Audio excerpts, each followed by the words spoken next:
오늘 함께 보실 하나님 말씀 신약 성경 마가복음 5장에 있는 말씀 함께 보도록 그렇게 하겠습니다.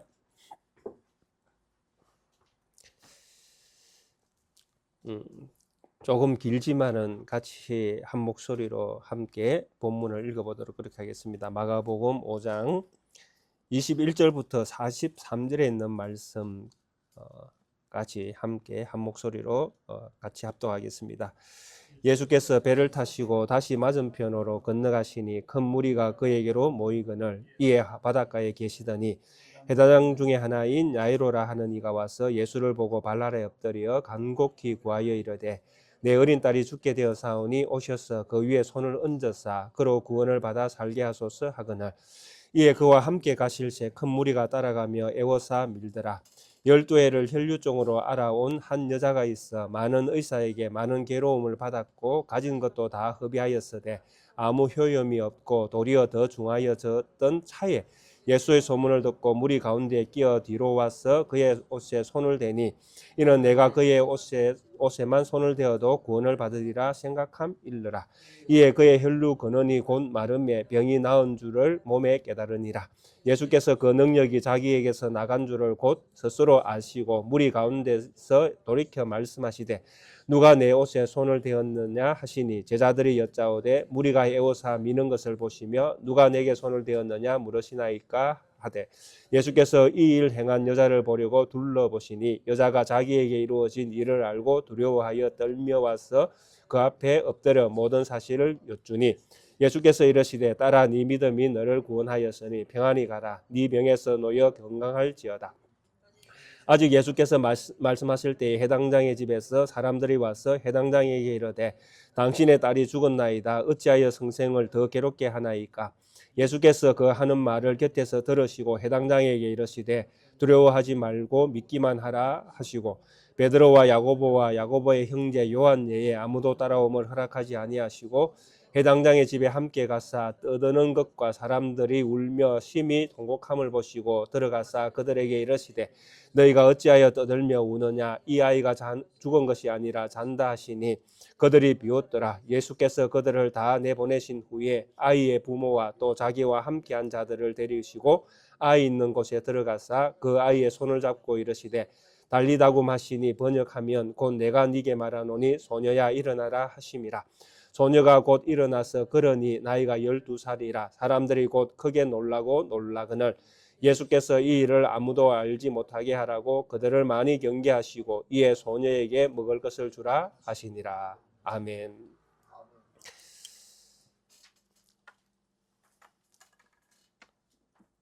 오늘은 네 가지 복음서 가운데에 마가복음 5장에 있는 놀라운 기적과 같은 사건을 가지고 예수님께서 우리에게 어떤 분이신가 하는 성경의 메시지를 함께 생각해 보려고 합니다.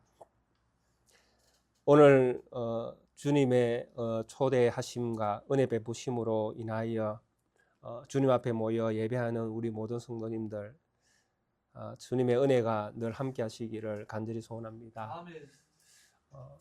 우리 성도님들 마음속에 지금 우리 예수님은 어떤 분이십니까? 참 예수님이 어떤 분이신가 하는 이 부분은 우리가 주님 나라 가는 그날까지 고민하고 또 고민하고 또 우리가 계속 예수님이 우리에게 누구신가 하는 질문을 던지며 살아야 할 중요한 내용입니다. 우리가 살다 보면 참 많은 부분에서 믿음이라는 것이 흔들릴 때가 있습니다. 육신이 연약해질 때, 또 경제가 어려워질 때, 또 사람과의 관계 속에서 힘들어질 때, 뭐 사는 우리의 삶의 대부분은 또 대부분의 사람들은 참 우리가 다 경험하고 있는 그런 문제들을 다 경험하면서 산다라고 생각할 수 있지 않겠습니까? 그러니까 바꾸어 이야기하면 문제 없는 사람은 없다라는 것입니다. 그래서 문제를 만날 때마다 우리는 그 문제 앞에서 우리는 생각하게 되어지고, 또 성도들의 입장 가운데에서는 그런 문제들을 만날 때에 기도하게 되어지지 않습니까? 그래서 기도하게 되어질 때에 그 기도 가운데에 생각해 보면 우리가 하는 그 기도에 우리의 믿음이 들어 있습니다. 또 우리가 하는 그 기도에 우리의 믿음의 정신이 들어 있습니다. 또 기도하고 있는 그 곳에 진짜 우리의 신앙이 들어있다라는 것입니다. 그래서 우리가 하고 있는 그 기도를 잘 살펴보시면 내 믿음의 수준, 내 믿음의 어떤 위치, 내 믿음의 정신, 이런 것들이 고스란히 거기에 들어있는 것을 우리는 알게 되어질 것입니다. 그만큼 기도는 성도들의 삶에 참 많이 밀접해 있다는 것입니다. 우리 교단이 지금 겪고 있는 문제를 가만히 한번 생각해 볼 때도 어려운 일들을 우리가 만났지 않습니까? 물론 한 교회의 일일 수 있고, 또 우리와는 직접적이지 않지만은 약간 떨어져 있는 그런 어떤 이야기로, 또 그런 문제로 우리가 생각해 볼 수도 있지만은, 우리 교단이 크지 않기 때문에 만난 이런 문제는 사실 우리 모두에게 큰 일이 될 수도 있다라는 것입니다. 자, 이럴 때에 우리는 무엇을 기도하십니까? 그러니까 이 기도에 제가 방금 말씀드린 것처럼 우리의 믿음이 들어있고, 우리의 믿음의 정신이 들어있고, 또 우리가 뭘 믿는가가 들어있는 것입니다. 오늘 우리가 읽었던 이 본문에 보면 큰 병에 걸린 여인과 또 더 큰 병에 걸린 어린아이의 이야기가 오늘 이 본문 가운데 나옵니다. 한 여인은 아주 오랫동안 혈류증이라는, 몸에서 이제 피가 흘러나오는 이런 병에 걸린 여인의 내 이야기가 먼저 나옵니다. 그리고 또 한 어린아이는 죽을 병에 걸린 것입니다. 도무지 이 세상의 의술로는 살릴 수 없는 병에 걸려있는 이런 문제를 만난 두 가지의 사건이 오늘 본문 가운데 나타납니다. 자, 이런 본문들은 뭐 이 사람들의 문제만이 아니라 우리도 얼마든지 우리의 일상 가운데에 경험할 수 있는 이야기가 되어진다라는 것입니다. 자, 이럴 때에 이들에게, 또 우리가 이런 일들을 경험하게 되어질 때에 우리에게 신앙이 있고, 우리에게 믿음이 있고, 또 우리에게는 하나님 나라에 대한 소망을 가지고 있지 않습니까? 자, 이런 우리에게 예수님은 누구이십니까? 이런 문제를 만난 우리에게 예수님은 누구이십니까? 다시 한번 오늘 우리가 제가 설교 제목을 주보에다가 올려놓았죠. 우리 장로님 올려놓으셨는데요. 제목 한번 읽어보겠습니다. 죄인을 구원하실 유일한 구원자 예수님. 우리는 어떤 문제를 만나게 되어지면 이 문제 때문에 우리가 예수님이 누구신가에 대해서 살짝 내려놓게끔 되어지는 경향이 있습니다. 왜냐하면 문제가 더 커 보이거든요. 내가 지금 당장 만난 이 문제가 우리가 만났던 과거에 우리가 해결했던 가장 근원적인 문제보다 더 커 보일 수가 있다는 것입니다. 그래서 이런 문제들을 만나게 되어지면 우리는 이 문제 때문에 우리의 정체성을 가끔 혼돈하게 되어진다는 것입니다. 왜냐하니까 이 문제가 너무 크거든요. 오늘 우리가 보고 있는 이 본문에 나오는 여인을 한번 보십시오. 12해 동안 이렇게 되어 있죠. 12해 혈류증을 알아온 여자가 있습니다. 그런데 많은 의사에게 많은 괴로움을 받았고 가진 것도 다 허비하였습니다.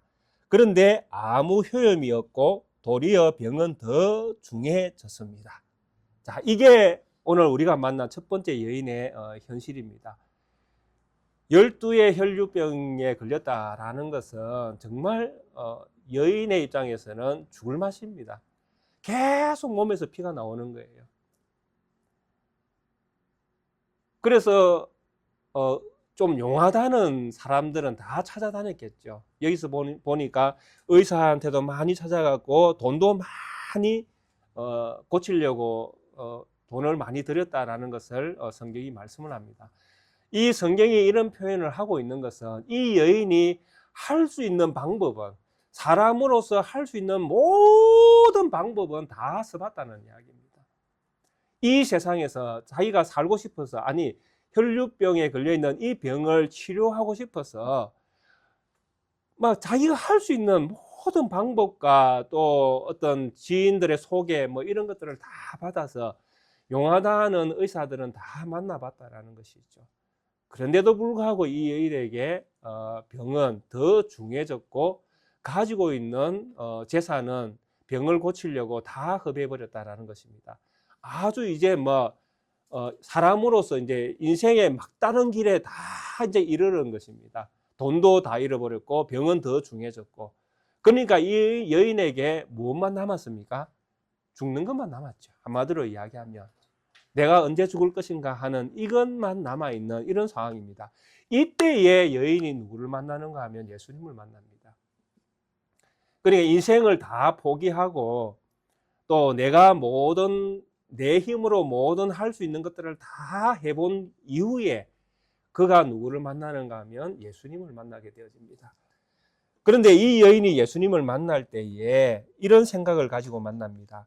예수님의 소문을 듣고 무리 가운데에 끼어들어와서 예수님의 옷에 손을 대면서 그는 이런 마음을 가집니다. 그의 옷에만 손을 대어도 구원을 받으리라 라는 생각을 그가 가졌다, 이렇게 이야기합니다. 참 놀라운 생각이죠. 의사들을 만나봤고 돈을 많이 들여봤기 때문에 이 여인이 그 의사의 어떤 용하다는 사람들조차도 자기 병을 고칠 수 없다라는 진단을 이미 이 여인은 가지고 있지 않습니까? 또 하나, 이 여인은 세상의 어떤 사람도 자기 병을 고칠 수 없다라는 생각을 이미 그는 확고히 가지고 있다라고 봐야 됩니다. 맞죠? 왜냐하니까 돈을 다 들였고 용하다는 사람, 의사들은 다 찾아다녀 보았기 때문에 얻은 결과라는 것입니다. 자, 여기에서 여인이 예수님에게 이런 생각을 가집니다. 그분의 옷에 손만 대어도 내가 낫겠다라고 할 때에, 자, 인간으로서 자기 병을 고칠 수 없다라는 것이 정답인데 저분에게는 옷에 손만 대도 낫겠다. 뭐 그분이 뭐 치료를 해주는 게 아닙니다. 잘 이해하시면 잘 이해하십시오. 예수님이 그 여인을 뭐 와서 뭐 어떤 의술을 펼치면서 여인을 치료해 주시는 게 아닙니다. 그냥 여인의 생각입니다. 여인이 저분의 옷만 잡아도, 옷만 살짝 내가 잡아도 내 병이 고쳐질 것이다 라는 생각을 가졌다라는 것입니다. 그러면 여인은 예수님을 어떻게 생각했는가 하는 것을 우리가 물어봐야 되죠. 여인은 예수님을 어떻게 생각했겠습니까? 의사로? 용한 의사로? 아니죠. 왜? 의사 같으면 치료를 해 주셔야 되잖아요. 근데 예수님이 치료를 하신 것이 아니라 여인이 예수님의 옷을 붙드는 거잖아요. 그러면 예수님의 옷을 붙들어도 자기가 낫다라고 할 때에 예수님은 아무것도 안 합니다. 예수님은 아무것도 안 해요, 여인에게. 그런데도 불구하고 여인에게 있던 치료할 수 없는 병이 치료가 되어집니다. 그러면 여인이 예수님을 어떻게 생각했다라고 우리가 생각할 수 있겠습니까? 예수님은 사람이 아니다라는 것이죠. 이 생각을 우리가 하셔야 됩니다. 예수님의 옷을 이 여인이 잡을 때에 이 여인의 생각에는 예수님이 사람이 아닌 거예요. 사람이면 자기에게 치료의 광선이 일어날 수가 없죠. 왜? 사람은 이미 안 된다라는 것을 이 여인이 알았거든요. 그러면 예수님은 누구이십니까? 이 여인에게 자기의 병을 고쳐줄 유일한 하나님이신 거예요. 그래서 여기에 보시면 이 본문 가운데에 구원이라는 단어가 두 번 등장합니다. 23절에 보면 간곡히 구하여, 이제 이거 야이로 딸에 대해서 구하는 것이죠. 이르되 내 딸이 죽게 되어 사오니 오셔서 그 위에 손을 얹었사 그로 구원을 받아 살게 하소서 하거늘이라고 구원이라는 단어가 한번 나옵니다. 그리고 또 28절에 보면 이제 이 여인에 대한 이야기죠. 여인에게도 똑같은 표현이 나옵니다. 이는 내가 그의 옷에만 손을 대어도 구원을 받으리라 생각함이러라. 이렇게 되어 있습니다.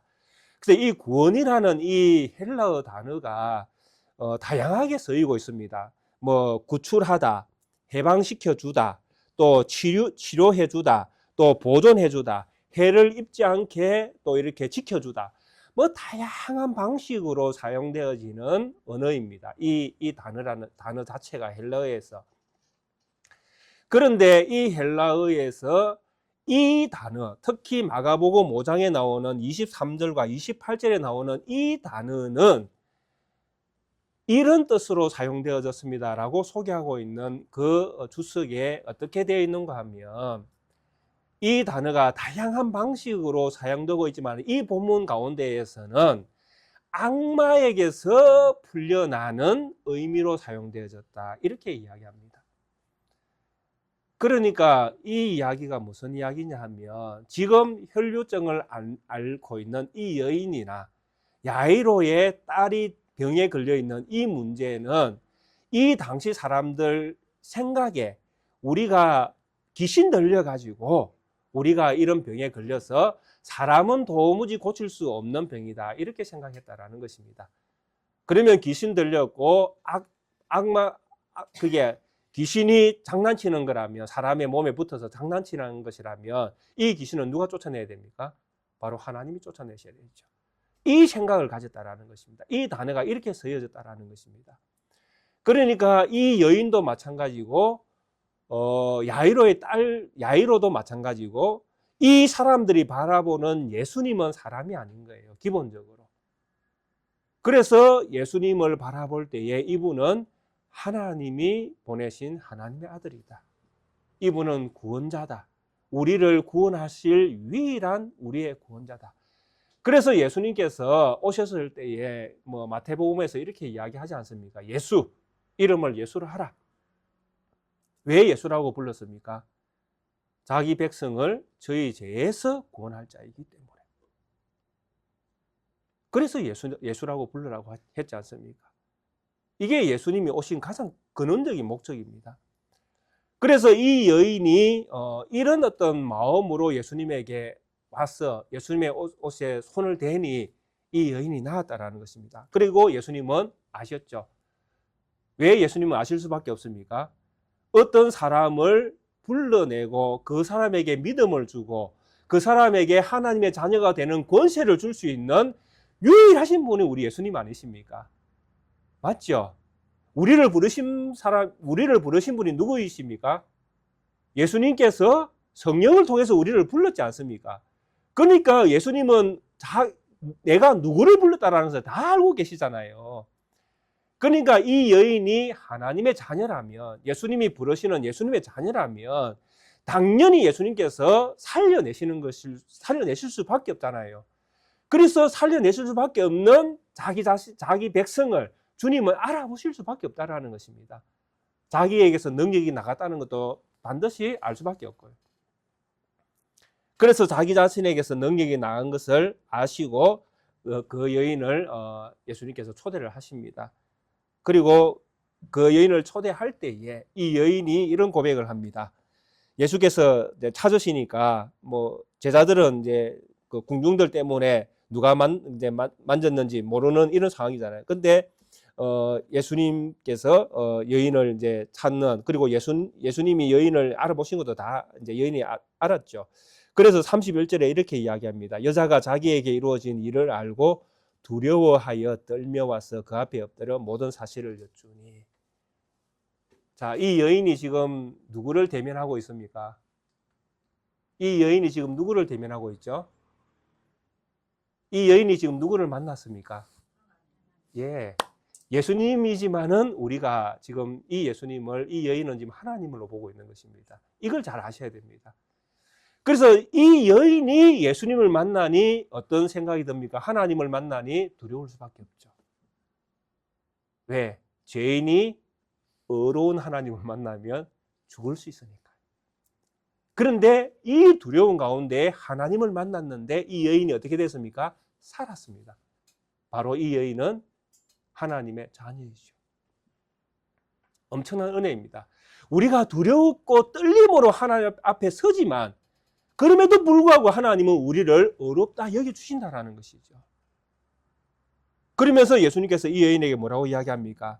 딸아, 네 믿음이 너를 구원하였으니 평안히 가라. 네 병에서 놓여 건강할지어다. 이 여인이 진짜 예수님을 만나니 그 몸에 있던 병이 사라졌습니다. 깨끗하게 되었죠. 살았습니다. 얼마나 좋았겠습니까? 기뻤겠습니까? 다시 묻겠습니다. 이 여인은 이렇게 병에 고침을 받고 죽었을까요? 또 살았을까요? 어떻게 됐을까요? 예? 예. 육신은 살았죠. 그러나 이 육신은 또 어떻게 됐을까요? 죽었죠. 이 문제를 우리가 잘 이해를 하셔야 됩니다. 지금 예수님께서 이 여인을 고쳐주셨지만 이 여인을 고쳐준 이 육신은 영원하지 않습니다. 맞죠? 이 육신은 하나님이 때로 우리가 사는 날 동안에 우리에게 은혜를 베풀어 주셔서 가끔 우리에게 기적이 일어날 수 있습니다. 육신의 병이 낫게 되어지고 또 건강하게 되고 회복되어질 수 있습니다. 그러나 이 육신은 언젠가는 죽어야 된다는 것이죠. 그렇지 않아요? 그러니까 이 육신이 영원할 수는 없지 않습니까? 우리가 죽어야 그 다음에 어디로 들어갑니까? 하나님 나라에 들어가지 않습니까? 거기가 진짜 영원한 나라잖아요. 그래서 육신의 이 굴레는 언젠가 우리가 벗어 던져야 된다는 것입니다. 지금이든 내일이든 아니면 100년 뒤든 언젠가는 우리의 육신은 죽어 나가야 된다는 것이죠. 그래야 하나님 나라 갈 거 아닙니까? 그런데 문제는 무엇입니까? 이 여인에게 무엇이 남아 있습니까? 네 믿음이 너를 구원하였느니라. 이 여인에게 무엇이 남아 있습니까? 예수님에 대한 믿음이 남아 있는 것입니다. 이걸 잘 아셔야 됩니다. 이 여인이 육신이 살아났다가 다시 육신이 죽는다 할지라도 이 육신 속에 사는 날 동안에 이 여인이 간직하고 또 간직해야 되는 가장 중요한 것은 병에서 나았다라는 것이 아니라 예수님이 누구신가입니다. 그가 만났던 예수님, 그가 병고침을 입을 때에 만났던 예수님, 그분은 도대체 누구인가? 바로 그분은 죄인을 구원하실 유일한 구원자 예수님이십니다. 죄인을 그 죄에서 구원해내실 유일한 구원자 예수님이라는 것입니다. 예수님이 은혜를 베풀어 주셔서 우리에게 때로는 우리가 사는 날 동안에 기적과 같은 일들을 우리가 경험하게 되어집니다. 그런데 우리가 경험한 그 기적에 매여 있으면 우리는 늘 그 기적만 따라가야 됩니다. 그러다가 우리는 죽을 것입니다. 그러나 우리가 기적을 쫓을 것이 아니라 우리가 뭘 쫓아야 됩니까? 예수님이 도대체 누구이신가? 우리가 정말 간직해야 될 믿음의 보물은 예수님이 도대체 누구이신가 하는 것이죠. 만약에 오늘 우리의 기도에 끊임없이 우리가 기적을 바라보는 기도로 내용이 다 채워져 있다면 우리는 기적을 따르는 성도들입니다. 이게 제가 서두에 말씀드렸던 우리의 믿음이 거기에 있다. 우리의 믿음의 정신이 거기에 있다. 우리의 믿음의 수준이 거기에 있다라는 것이죠. 하나님이 우리에게 주신 모든 환경은 하나님이 주신 거잖아요. 믿으십니까?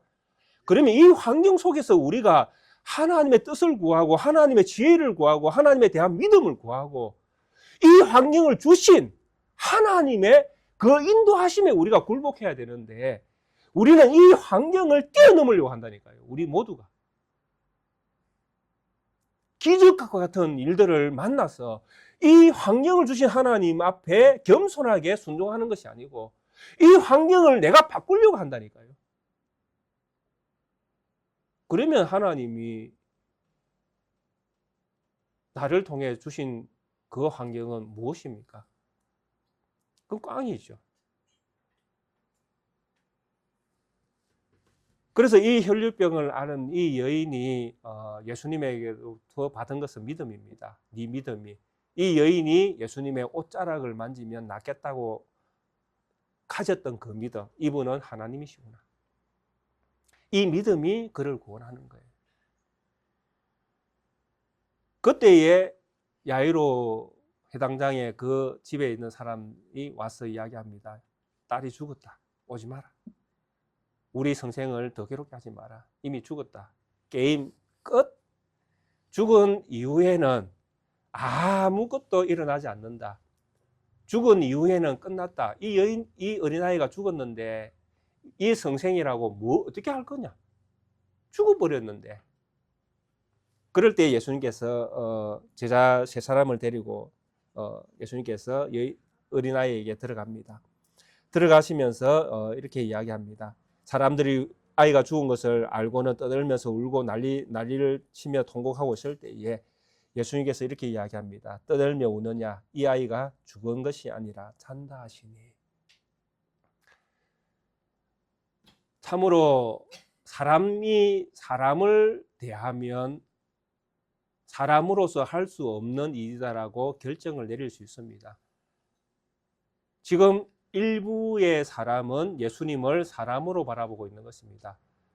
그렇기 때문에 예수님이 어떤 일도 할 수 없다라고 생각하는 것입니다.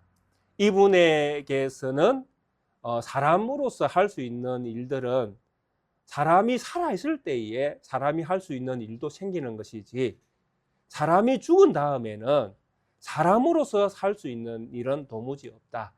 이게 일부의 사람들입니다. 왜? 이미 죽었기 때문에 이 선생도 죽은 아이에 대해서 어떻게 할 수가 없다라는 것이죠.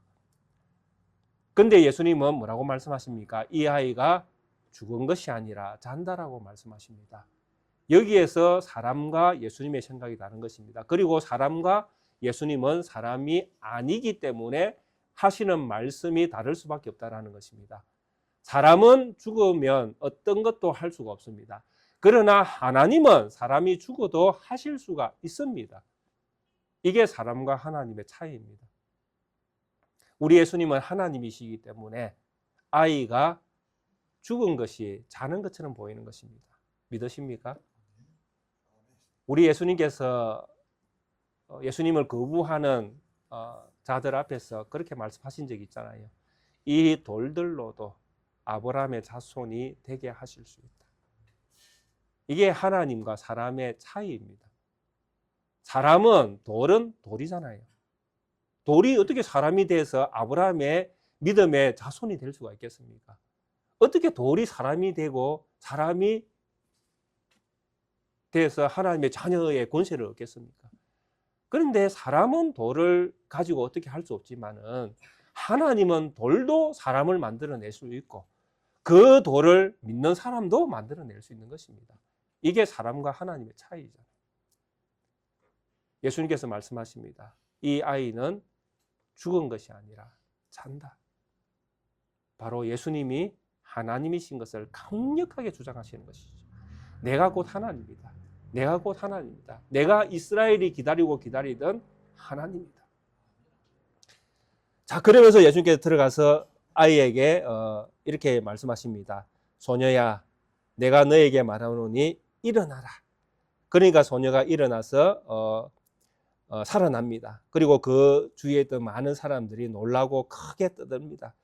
그러면서 이제 어떤 기적과 같은 이야기죠. 죽은 자가 살아났다. 뭐 정말 우리 교회에 어떤 갑자기 어떤 분이 돌아가셨는데 제가 기도해가 막 살아났다. 그러면 우리 교회 난리 날 겁니다. 온 세계 소문 나가 사람 살리는 목사, 사람 살리는 목사. 얼마나 구름대 같이 뭐 죽어가는 사람들이 많이 몰려오겠습니까?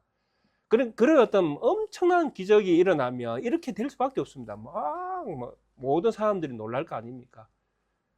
물론 뭐 야이로의 딸에 대한 이 이야기가 얼마나 많이 퍼졌을지 알 수 없지만은, 그러나 사람들은 이런 놀라운 이야기들을 경험하면 이 경험한 것들을 많이 떠들면서 이렇게 소문 낼 수밖에 없는 그런 것들이 사람의 심리잖아요. 근데 예수님께서 마지막 절에 이렇게 이야기합니다. 예수께서 이 일을 아무도 알지 못하게 하라고 그들을 많이 경계하시고, 그냥 경계하는 것이 아니고 알지 못하게 하라고 많이 경계하시고 이에 소녀에게 먹을 것을 주는 이 말씀만 하십니다. 특히 이 마가복음에서 예수님께서 기적을 일으키시고 난 다음에 이렇게 경계하시는, 사람들에게 알리지 못하도록 하시는 부분이 여러 군데 나옵니다. 특히 마가복음에서만 그렇게 말씀하시는 부분이 몇 군데 있습니다. 그래서 이것이 실제로 우리에게도 사실 바르게 적용되어져야 된다고 저는 생각을 합니다. 왜 그러냐 하면 이 마가복음이 마가라는 사람에 의해서 기록이 되어집니다. 그리고 이 마가는 바나바의 뭐 생질로도 알려져 있고 바울의 동력자들로도 알려져 있는 그 마가입니다. 근데 이 마가가 이 마가복음을 써서 듣게 되는 사람들이 누구냐 하니까 이방인들입니다. 이방인이 이 마가복음의 수신자들인 거예요. 읽게 되어지는 사람들. 그러니까 이스라엘 백성들이 아니라 전통적으로 이스라엘에서 메시아가 올 것이다, 하나님의 나라가 올 것이다, 뭐 이렇게 성경을, 그 구약 성경을 많이 이해하고 있는 사람들이 아니라라는 것이죠. 성경에 대해서, 이스라엘에 대해서 잘 모르는 사람들이 이 복음서를 받고 읽게 되어진다라는 것입니다. 즉 우리 같은 사람들입니다. 우리는 이스라엘 나라 바깥에서 우리가 예수님을 믿어서 하나님의 자녀가 되었지 않습니까? 그러니까 이스라엘의 역사라든지 그 나라의 풍습이라든지 뭐 여러 가지 우리는 잘 모르지 않습니까? 책을 통해서 알게 될 수밖에 없는데 우리는 경험이 없다라는 것입니다. 그런 경험이 없는 사람에게 뭐 예수님이 누구이니, 예수님이 메시아이니 뭐 이상한 이야기를 해도 우리는 잘 못 알아듣습니다. 그게 우리의 수준이에요. 그게 마가복음을 듣는, 또 이렇게 보는 사람들의 수준도 그렇다라는 것입니다. 자, 마가복음을 보는 이런 그 수준에 있는 사람들이 이 마가복음을 쭉 읽으면서 그들은 이런 장면들, 오늘 우리가 읽었던 이런 본문들을 만나게 되어집니다. 이런 장면들을 만나게 되어지면 첫째, 사람들은 그렇습니다. 예수님이 12해 혈류증을 앓던 여인을 고쳐내십니다.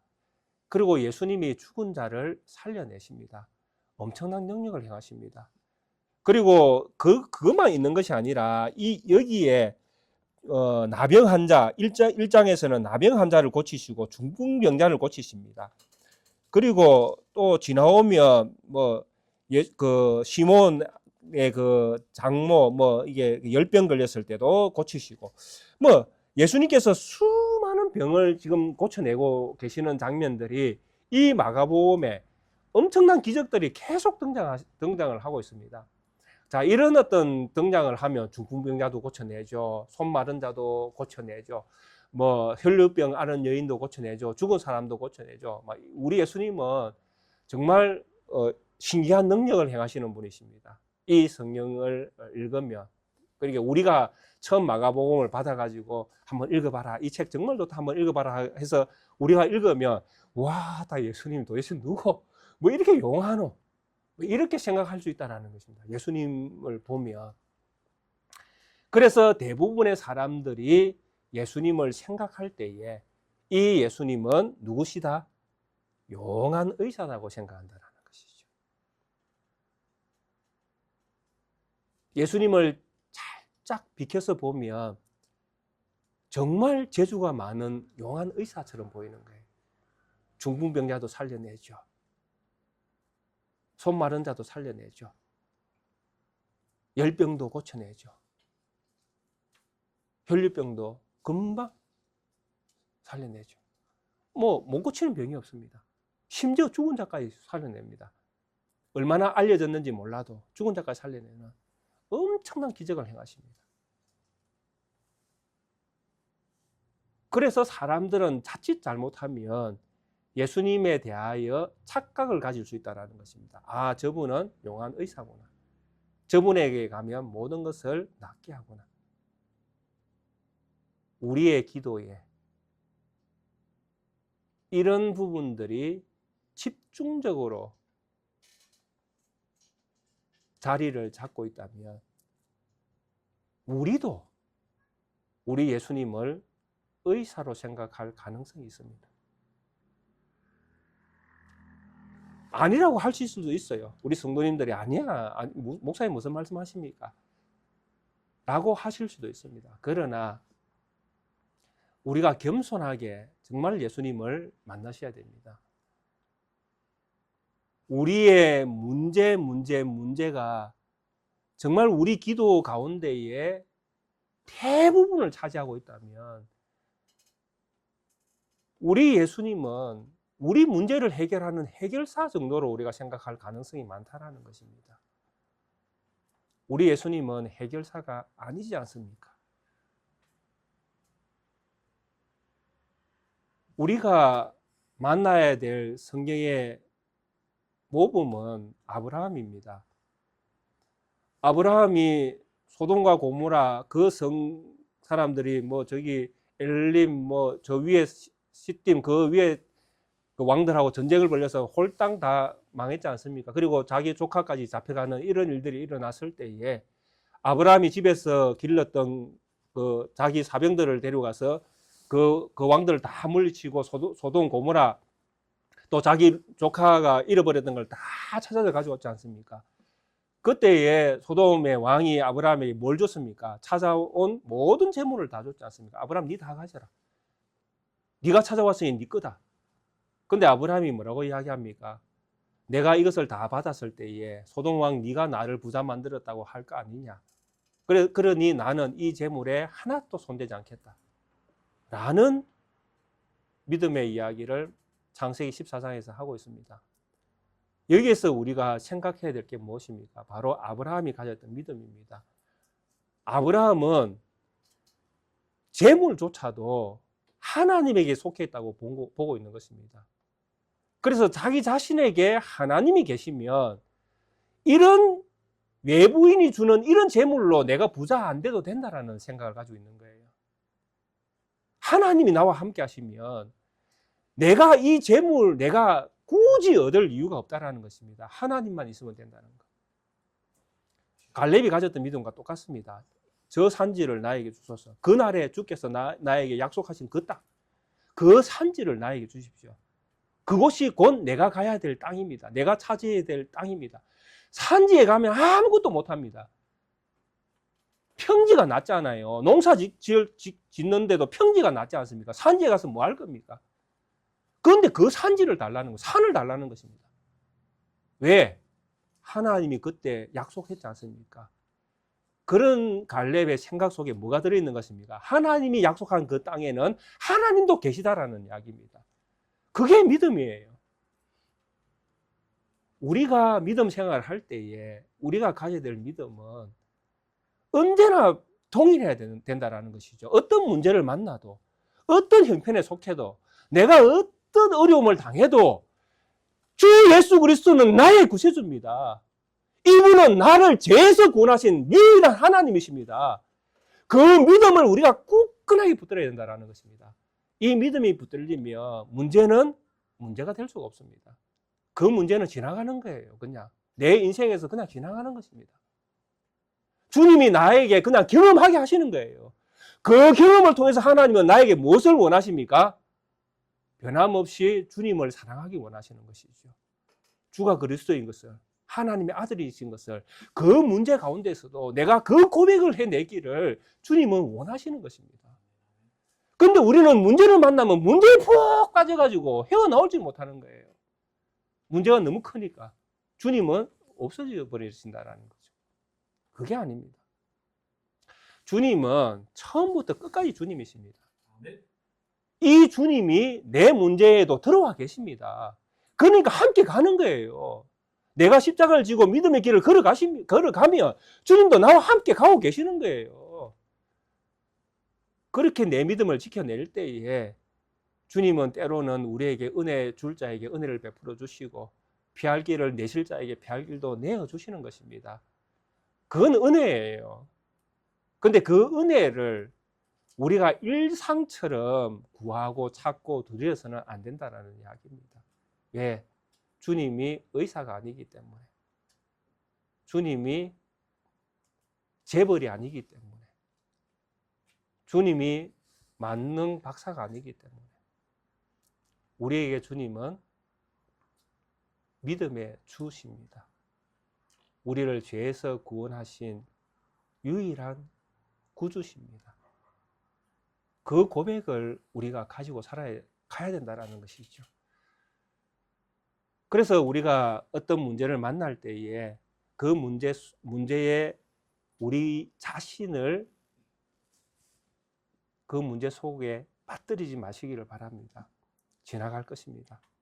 그리고 주님의 나라는 우리에게 다가올 것입니다. 주님이 우리를 부르시는 방식은 다양합니다. 어떤 이에게는 병을 줘서 하나님 나라로 불러가시기도 하시고, 어떤 사람에게는 사고가 나게 해서 하나님의 나라로 불러가기도 하시고, 때로는 어떤 사람은 잠자다가 하나님의 나라에 가기도 하시고, 하나님이 우리를 부르시는 방식은 아주 다양하게 우리를 불러가실 것입니다. 그 부르심 앞에 우리가 순종하기 위하여 오늘도 우리는 우리의 믿음 안에서 주님은 우리의 유일한 구원자이십니다 라는 믿음을 가지고 살아가셔야 됩니다. 이런 성도를 하나님은 하나님의 때에 적절하게 불러가셔서 영원한 하나님 나라의 주인으로 살아가는 우리 그 축복을 우리 모든 성도님들에게 허락해 주실 것입니다. 특별히 우리 인생에서 건강의 문제로 또 뭐 물질의 문제로 또 여러 사회의 문제로 우리 성도님들이 부딪혀 있다면 그 문제 속으로 들어가지 마시고 믿음 안으로 들어오셔서 오늘도 주님이 우리의 주님이신 것을, 오늘도 주님이 우리의 구세주인 것을, 오늘도 주님이 우리를 죄에서 구원해내신 유일한 구원자이신 것을 고백하면서 믿음을 지켜 주님의 나라를 향하여 다름질하는 우리 모든 성도님 되시기를 주의 이름으로 축원드리겠습니다. 함께 찬송가 300장 함께 찬양 드리시겠습니다.